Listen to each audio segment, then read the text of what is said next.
অত্যাচারী শাসকের বিরুদ্ধে যে সংগ্রামের সূচনা হয়েছিল তার ভিত্তি মূলই তৈরি করেছিল আবরার ফাহাদের জীবন। আবরার ফাহাদের জীবনই হচ্ছে, তার শাহাদাতই হচ্ছে, তার আত্মদানই হচ্ছে, কিন্তু ধারাবাহিকভাবে বিশ্লেষণ করলে ফ্যাসিবাদ বিরোধী আন্দোলনের এই পটভূমি কিন্তু তৈরি করেছিল। বুয়েটের এত বড় মেধাবী ছাত্র, তার জীবনটা কিভাবে কেড়ে নেওয়া হয়েছে সেই সময়ের পত্রপত্রিকা গণমাধ্যমে আপনারা দেখেছেন। কি তার অপরাধ ছিল? সে সেই সময়ে ভারতীয় আধিপত্যবাদ বাংলাদেশের পানি, বিদ্যুৎ, কয়লা, নানান সম্পদ যেভাবে লুটে নিচ্ছিল এবং যে বৈষম্য করছিল ভারত বাংলাদেশের সাথে, অসম চুক্তির বিরুদ্ধে সে তার ফেসবুক স্ট্যাটাসে কিছু পোস্ট দিয়েছিল। তারপর দিনই তার উপরে নিষ্ঠুরভাবে ছাত্রলীগের ছেলেরা বুয়েটের শেরেবাংলা হলে তার উপরে নির্মম নির্যাতন চালায়। আবরারের উপরে নিষ্ঠুর নির্যাতনের ওই কাহিনী যারা পড়েছেন, দেখেছেন, চোখে পানি রাখতে পারেননি। দেশের সেরা বিদ্যাপীঠ বুয়েটের একটা মেধাবী ছাত্রকে, সেই বিদ্যাপীঠের ছাত্র তার সহকর্মীরা, যে আবরার ফাহাদ কোনো রাজনৈতিক দল বা কোনো ছাত্র সংগঠনের সাথে জড়িত ছিল না, সে নামাজ পড়ত, চলাফেরায় তাকে মনে হতো শিবির করে। সে সময় সারা বাংলাদেশে রাজনীতির একটা ট্যাগ লাগানো শুরু হয়েছিল, একটু নামাজি, একটু ভালো ছেলে, চলতে গেলে তার টাকলুর উপরে কাপড়, তাহলে তুমি শিবির করো। হলের মধ্যে সকালে কোরআন পড়ো, জামাতে নামাজে যাও, লোকদের নামাজে রাখো, তাহলে তুমি শিবির করো। বিশ্বজিৎকে হত্যা করেছে তা হিন্দু ছেলে, তাকে হত্যা করেছে তাও বলে শিবির সন্দেহ। সে বলেছে আমি হিন্দু, তাও তাকে ক্ষমা করেনি। তো আবরার ফাহাদের যতটুকু জানা গেছে সে কোনো ছাত্র সংগঠনের সাথে যুক্ত ছিল না। দেশপ্রেমিক মেধাবী ছাত্র হিসেবে ভারতীয় আধিপত্যবাদকে সে কখনো বরদাস্ত করেনি। তিস্তার পানি নিয়ে সে লিখেছিল, ফেনী নদী থেকে আমাদের পানি নিয়ে যাবে ভারত, আমাদের গ্যাস নিয়ে যাওয়া। তারপরে সে কলকাতার বন্দরের ইতিহাস ওই ফেসবুক স্ট্যাটাসে লিখেছিল। স্বাধীনতার অব্যবহিত পর যখন বাংলাদেশে মোংলা বন্দর তৈরি হয়নি, এখানে পোর্ট ছিল না, 6 মাসের জন্য তখন তদানীন্তন পাকিস্তান সরকার কলকাতা বন্দর ব্যবহার করার জন্য অনুমতি চেয়েছিল ভারতের কাছে, ভারত সে অনুমতি দেয়নি। সেই ভারত আবার আমাদের মোংলা বন্দর, চট্টগ্রাম বন্দর ব্যবহার করা, আমাদের ভিতরে ট্রানজিট করিডোর ব্যবহার করে কানেক্টিভিটির ধোঁয়া তুলে আমাদেরকে আধিপত্যবাদের নানান ছবলে তারা গ্রাস করতে শুরু করেছিল। এর বিরুদ্ধে কিন্তু আবরার ফাহাদ সেখানে তার ফেসবুক পোস্ট স্ট্যাটাস দিয়েছিল। এই অপরাধে ছাত্রলীগের লোকেরা তাকে নির্মমভাবে পিটাতে খুব বিরল ইতিহাস, বিরল ঘটনা। বিশ্ববিদ্যালয়ের ক্যাম্পাসে মেধাবী ছাত্ররা, এমন না যে রাস্তার কুলি মাস্তান, বাইরের কোনো পেশাদার খুনি সেখানে আনা হয়েছিল। সব আসামি যাদেরকে আদালতে আইনের আশ্রয় নেওয়া হয়েছে, সবার পরিচয় তারা ছিল বুয়েটেরই ছাত্র। তার এই হত্যাকাণ্ড দুটো প্রশ্নের জন্ম দিয়েছে জাতির কাছে, যে এত নিষ্ঠুর, অমানবিক, পৈশাচিক, নৃশংস খুন করতে পারে কোনো মানুষ, তার মধ্যে কোনো মানবতা, মানুষত্ব নেই। তারা পশুত্ব হওয়া ছাড়া তাকে পিটিয়ে নৃশংসতার মধ্য দিয়ে এমনভাবে খুন করছে, অসহায় নিতর দেহ। কখনো কখনো সে বমি করছিল, সে পানি চাচ্ছিল, তাকে পানি দেয়া, তার মেধাবী ছাত্রের দেহটা নিথর হয়ে গেল। জাতির কাছে প্রশ্ন উঠেছে যে তাহলে সেরা বিদ্যাপীঠে এদের মেধা, এদের মনন, এদের লেখাপড়া, এদের শিক্ষা, এদের ক্যারেক্টার, এদের ক্যারিয়ারের কি মূল্য আছে? এরা কি মানুষ না পশু? এতে প্রশ্ন ওঠে বাংলাদেশের বিদ্যমান শিক্ষা ব্যবস্থা, যত ঢাকা বিশ্ববিদ্যালয় হোক, বুয়েট হোক, যে কোনো ইউনিভার্সিটি হোক, নৈতিক চরিত্র, ইসলামের সুশিক্ষা ছাড়া কোন সেকুলার শিক্ষা যে মানুষ তৈরি করতে পারে না, পশু তৈরি হয়, তার প্রমাণ হচ্ছে আবরারের নিষ্ঠুর হত্যাকাণ্ড। সম্মানিত সুধীবৃন্দ, আবরারের হত্যাকাণ্ডের মধ্য দিয়ে জাতির কাছে আজকে নতুন প্রশ্ন এসেছে, এই শিক্ষা ব্যবস্থা কোনোদিন মানুষ তৈরি করতে পারে। শিক্ষা প্রতিষ্ঠান, শিক্ষক মানুষ তৈরি করবে যার মধ্যে মোরালিটি থাকবে, চরিত্র থাকবে। শিক্ষার সংজ্ঞা সম্পর্কে ঐতিহাসিকরা বলেছেন, education is the harmonious development of body, mind and soul. তার আত্মার উৎকর্ষতা হবে, মনের উৎকর্ষতা হবে। মন, দেহ এবং আত্মার সমন্বিত উন্নয়নের নামই হচ্ছে শিক্ষা। সেই উন্নয়ন যদি বুয়েটের ছেলেদের হয়ে থাকতো, তারই সহপাঠী, তাদের রুমমেটকে কিভাবে পিটিয়ে তার মায়ের কোলটা সে খালি করে দিল তারা। একটু মায়া লাগলো না। এই জন্য আজকে তার এই শাহাদাত দিবসে মহান আল্লাহ তাআলার কাছে আমরা দোয়া করি, তিনি দেশের জন্য, জাতির জন্য, জাতির আজাদির জন্য, আধিপত্যবাদের হাত থেকে দেশকে মুক্ত করার জন্য তিনি যে সাহসী, অকুত ভয়, মৃত্যু ভয়হীন চেতনা নিয়ে যে ফেসবুকে স্ট্যাটাস দিয়েছিল, আল্লাহ তার এই ত্যাগকে যেন শাহাদাতের মর্যাদা দিয়ে কবুল করে নেন। আবরারের গর্বিত পিতা মাতাকে আল্লাহ তাআলা যেন ধৈর্য এবং সবুল জামিল দান করেন। সম্মানিত সুধীবৃন্দ, ভারতীয় আধিপত্যবাদ আমরা বক্তৃতায় বলি, আধিপত্যবাদের কিন্তু একটা নতুন সংজ্ঞা আছে, নতুন রূপ ধারণ হচ্ছে। আমাদের অনেক বন্ধুরা বলে, তোমরা আধিপত্যবাদের বিরুদ্ধে এত কথা বলো, ভারতের বিরুদ্ধে এত কথা বলো, ভারত কি করছে? আমরা তো স্বাধীন আছি, আমাদের 47-এর সীমানা তো ঠিক আছে, লাল সবুজের পতাকা ঠিক আছে, জাতীয় সঙ্গীত ঠিক আছে। আসলে শুধু ভৌগোলিক সীমানা, জাতীয় সঙ্গীতের একটা জাতীয় পতাকাই আমাদের স্বাধীনতা নয়। আমাদের স্বাধীনতা যে আমার দেশ, আমার রাজনীতি, আমার অর্থনীতি, আমার শিক্ষা, আমার মূল্যবোধ, আমার মেধা, আমার জাতির সত্তা পরিচালনা করা, নিয়ন্ত্রণ করা, এর সমস্ত এখতিয়ার থাকবে আমাদের জনগণের। সেই স্বাধীনতা এদেশের মানুষের নেই। আধিপত্যবাদের আসল রূপ হচ্ছে কি? আগের যুগে সাম্রাজ্যবাদ, আধিপত্যবাদ বলা হতো তাদের যারা একটা শক্তিশালী রাষ্ট্র আর একটা পাশের রাষ্ট্রকে দখল করত। যোদ্ধা, ঘোড়া, লটবহর সৈন্যবাহিনী নিয়ে এক একটা দেশের পর দেশ জয় করত, তাদের বলা হতো ওরা আধিপত্যবাদী, ওনার সাম্রাজ্যবাদী। সাম্রাজ্যের পর সাম্রাজ্য তারা জয় করত, দেশ জয় করত। এখন কিন্তু আধিপত্যবাদের এই সংজ্ঞা আর নেই। এক দেশ কিন্তু আর এক দেশকে জয় করে নেবে না, তারা সেই দেশেই থাকবে। দিল্লির মসনদে বসে তারা এমন শাসক এখানে বসাবে, এমন রাজনীতি এখানে করাবে, এমন অর্থনীতি এখানে চালাবে, এমন বাজার তারা বানাবে, এমন ফরেন পলিসি যারা করাবে, ওখানে থেকে রিমোট কন্ট্রোল করবে, চলতে হবে তাদের কথায়। এটাই হচ্ছে এক ধরনের আধিপত্যবাদ। আমরা যারা সন্তুষ্ট হয়ে যাই যে না আমরা তো ঠিকই আছি, না আমরা ঠিক নেই। আজকে তিস্তার কারণে উত্তরাঞ্চলের কোটি কোটি মানুষ অসহায় হয়ে যাচ্ছে। আজকে আমরা তাদের 54টা নদী বাঁধ এবং গ্রোয়েন নির্মাণ করে পানি প্রবাহ ভারত বাধা দিয়েছে, যার কারণে ফারাক্কা, তিস্তার প্রভাব আমাদের দেশকে বর্ষা মৌসুমে বন্যায় ভাসিয়ে দেয়, শুকনো মৌসুমে মরুভূমিতে পরিণত করে, চতুর্দিক থেকে শোষণ করে নিচ্ছে। এর বিরুদ্ধে কিন্তু আপনার প্রতিবাদ করেছিল।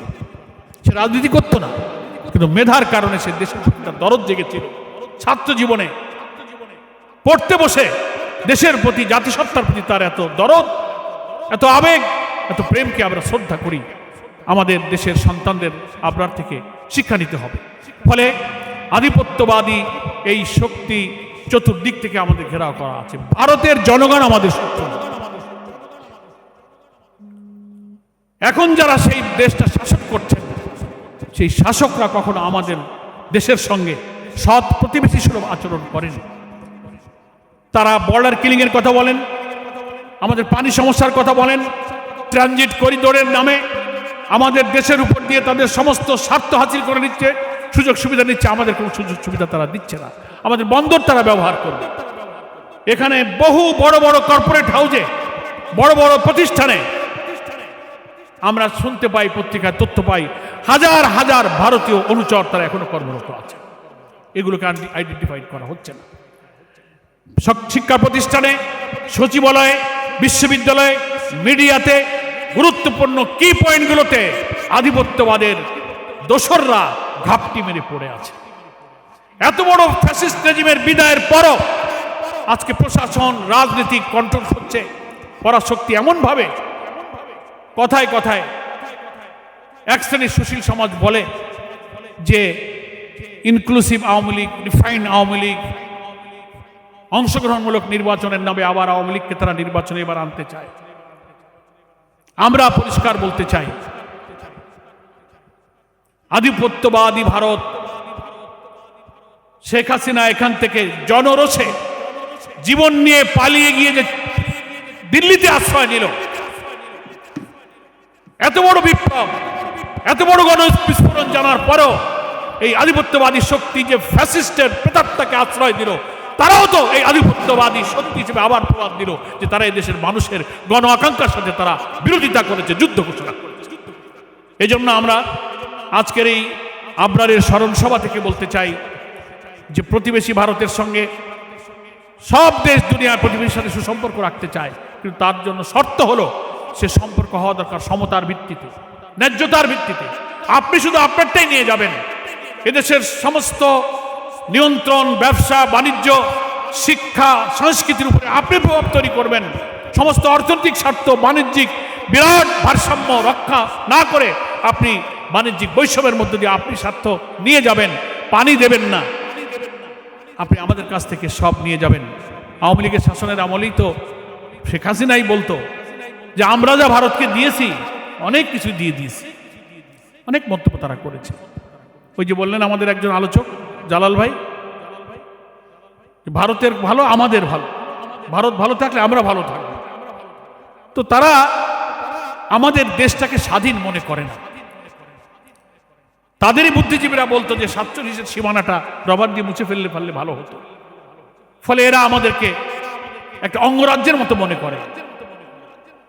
আধিপত্যবাদ বিরোধী সংগ্রামী নেতা শফিউল আলম প্রধান মরহুম এই জন্যই কিন্তু আজীবন আধিপত্যবাদের বিরুদ্ধে উচ্চ কণ্ঠ ছিলেন বাংলাদেশে। কখনো তিনি দিল্লির দাসত্ব, দিল্লির প্রভুত্বকে কোনোদিন বাংলাদেশে গ্রহণ করেননি। তার বিরুদ্ধে আজীবন তিনি উচ্চ কণ্ঠ ছিলেন, প্রতিবাদী ছিলেন। সেই সংগঠন হচ্ছে জাগপা। আমি ধন্যবাদ জানাই যে আজকের দিনে তারা এই মূল্যবান আলোচনা সভায় জাতীয় নেতৃবৃন্দকে আমন্ত্রণ জানিয়েছেন। আমিও এখানে এসে দুটো কথা বলার সুযোগ পেলাম। ফলে আমরা মনে করি আগামী ডিসেম্বরে অর্থাৎ নির্বাচনী যে তফসিল ঘোষণা হওয়ার সম্ভাবনা, 26 সালের ফেব্রুয়ারির সম্ভব নির্বাচনের যে টাইমলাইন ঘোষণা করা হয়েছে, বাংলাদেশের গণতন্ত্রের যে অভিযাত্রা, গণ আকাঙ্ক্ষার প্রতিফলনের মধ্য দিয়ে আমাদের এই হাজার হাজার কোটি কোটি মানুষের আত্মদানের সুফল যদি ফিরিয়ে আনতে হয়, জনগণের নির্বাচিত প্রতিনিধির কাছে ক্ষমতা হস্তান্তরের মধ্য দিয়ে আমাদের সেই আশা আমাদের পূরণ করতে হবে।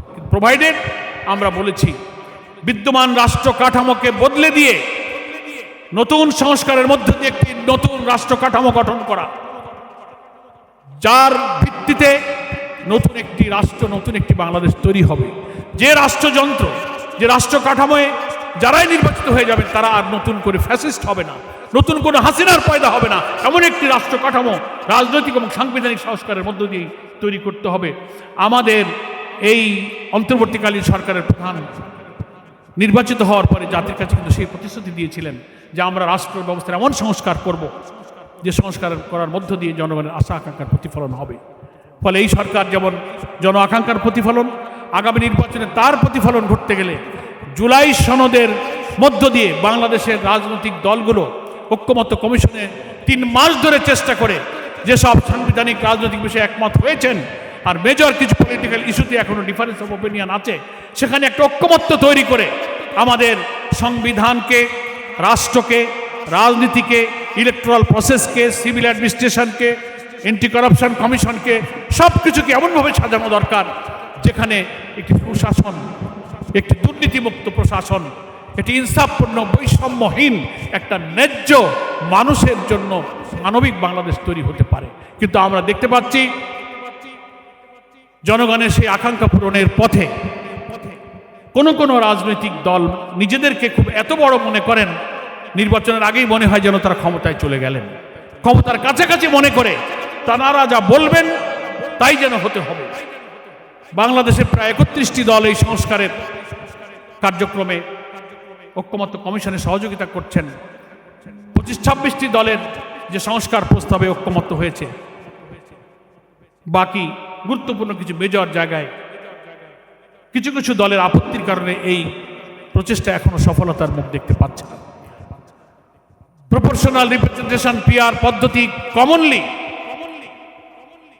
কেউ হয়তো বলেছে আপার হাউজে, কেউ হয়তো বলেছে লোয়ার হাউজে, কমনলি প্রত্যেকটি ভোটের মূল্যায়ন, কালো টাকা, পেশি শক্তি, একটা রিচ পার্লামেন্ট, কোয়ালিটি পার্লামেন্ট করার প্রয়োজনে আমরা এদেশে পিআর পদ্ধতির দাবি করেছি। পৃথিবীর 91টার বেশি দেশে পিআর পদ্ধতি চালু আছে, ঠিক আছে। অনেকে বলছেন পিআর পদ্ধতিতে কিছু প্রবলেম আছে, স্বতন্ত্র প্রার্থী কিভাবে হবে, সরকার ঝুলন্ত হবে। 6টা পদ্ধতি আছে পিআরে। আমরা যদি কমনলি একমত হয়ে যেতে পারি তাহলে এটাও আলোচনার ভিত্তিতে কিন্তু প্রয়োজনে সংবিধানকে অ্যামেন্ডমেন্ট করে কোনো বিধি পরিবর্তন করে আমরা এই সব সমস্যার সমাধান করতে পারি। শর্ত তো আমাদেরকে আগে একমত হতে হবে, কিন্তু আমরাই যদি এত শক্ত হয়ে যাই তাহলে তো জাতীয় সংকট কিন্তু সমাধান হবে না। সেজন্য এখনো সময় আছে। আমরা দেখতে পাচ্ছি গতকালকে ঐক্যমত্য কমিশনের বৈঠকে কিছুটা নমনীয় হয়ে একটা সুরাহার পথে যাচ্ছে। যেসব বিষয়গুলো এখনো অসমাপ্ত, অনিষ্পন্ন, আগামী বৈঠকে আশা করি আমরা যদি একটু স্যাক্রিফাইস, কম্প্রোমাইজের নীতিতে আমরা নিজেরা নমনীয় হয়ে জাতির সামনে যদি আর কোনো মহাসংকট তৈরি হয়, এই নির্বাচনে যদি বাধাগ্রস্ত হয়, এরকম অন্তর্বর্তীকালীন সরকার যে সরকার কোনো দলীয় নয় তার অধীনে যদি আমরা একটি সুষ্ঠু নিরপেক্ষ নির্বাচন না করতে পারি তাহলে জাতির সামনে কিন্তু আবার একটা কঠিন পরীক্ষা এসে পড়তে পারে।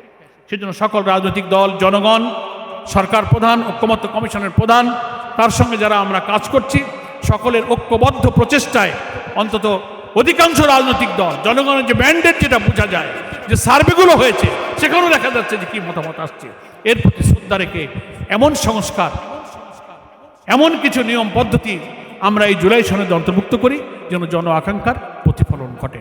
জুলাই সনদ আইনি ভিত্তি দেওয়ার জন্য লিগাল এক্সপার্টরা যেসব মতামত দিয়েছেন, সংবিধান আদেশ, কনস্টিটিউশন অর্ডারের কথা ছিল, রেফারেন্ডাম, গণভোটের কথা ছিল, সেই সব আলোচনা এখন একটা প্রায় চূড়ান্ত পর্যায়ে যাচ্ছে। আমরা শুনতে পাচ্ছি গণভোটের মধ্য দিয়েই জুলাই সনদের আইনি ভিত্তি হতে পারে। সেখানে প্রশ্ন আসছে একই দিনে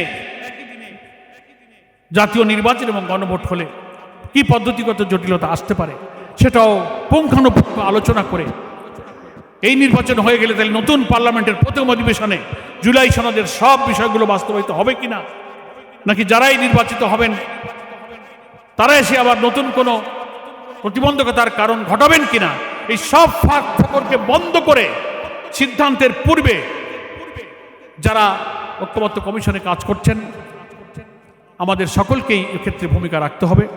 আমি মনে করি কোনো রাজনৈতিক দলের উচিত নয় রাজনীতিতে নতুন করে কোনো সংকট তৈরি হয় এমন পথে যাত্রা করা।